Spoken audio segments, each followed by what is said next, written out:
హిందూ ధర్మంలో ఎన్నో పండుగలు ఉన్నాయి. ప్రతి ఒక్కటి ఒక ప్రత్యేకతను కలిగి ఉన్నది. కానీ ఏ పండుగ విశిష్టమైంది, ఏది ఎక్కువగా జరుపుకోవాలి అంటే అది మీ యొక్క నమ్మకం, లక్ష్యం, తత్వదృష్టిపై ఆధారపడి ఉంటుంది. శ్రీరామనవమి ధర్మానికి నిదర్శనమైన రాముడి జన్మదినం. రాముడి జీవితం ధర్మబద్ధంగా ఎలా జీవించాలో నేర్పుతుంది. కుటుంబం, రాజధర్మం, భక్తి వీటన్నిటిని బోధించే పండుగ. ధర్మనిష్ట కోసం ఇది అత్యంత విశిష్టం. కృష్ణాష్టమి శ్రీకృష్ణుడి అవతార దినం. భగవద్గీతను చెప్పిన జగద్గురువు జన్మదినం. శ్రీకృష్ణుడి లీలలు భక్తికి, ప్రేమకు, జ్ఞానానికి మార్గం చూపుతాయి. భక్తి, ప్రేమ, మాయా ప్రమేయం గుర్తు చేసే పండుగ. మహాశివరాత్రి శివుడి ఆరాధనకు అత్యంత పవిత్రమైన రాత్రి. జాగరణం చేస్తే పాపాలు తొలగిపోతాయని నమ్మకం. శివుడి తత్వం శూన్యం. శాంతి, జ్ఞానం తెలియాలంటే ఇది విశిష్టం.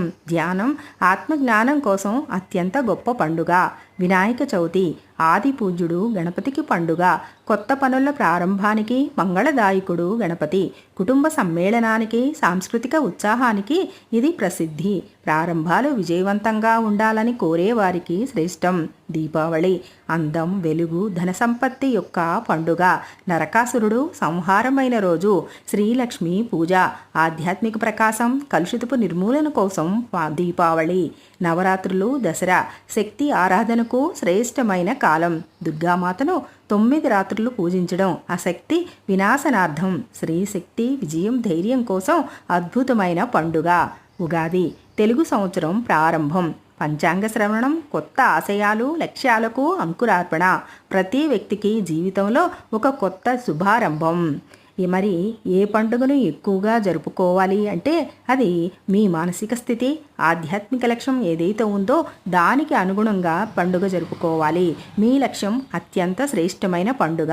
ధర్మనిష్ట, ఆదర్శ జీవితం శ్రీరామనవమి. భక్తి, ప్రేమ కృష్ణాష్టమి. ధ్యానం, ఆత్మజ్ఞానం మహాశివరాత్రి.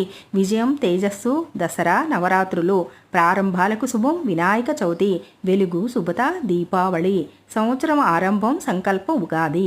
నిజంగా ఎక్కువగా జరుపుకోవలసిన పండుగ ఏది అంటే అది మీ హృదయాన్ని పరిశుద్ధం చేసే పండుగే. మీరు ఎక్కువగా జరుపుకోవలసింది.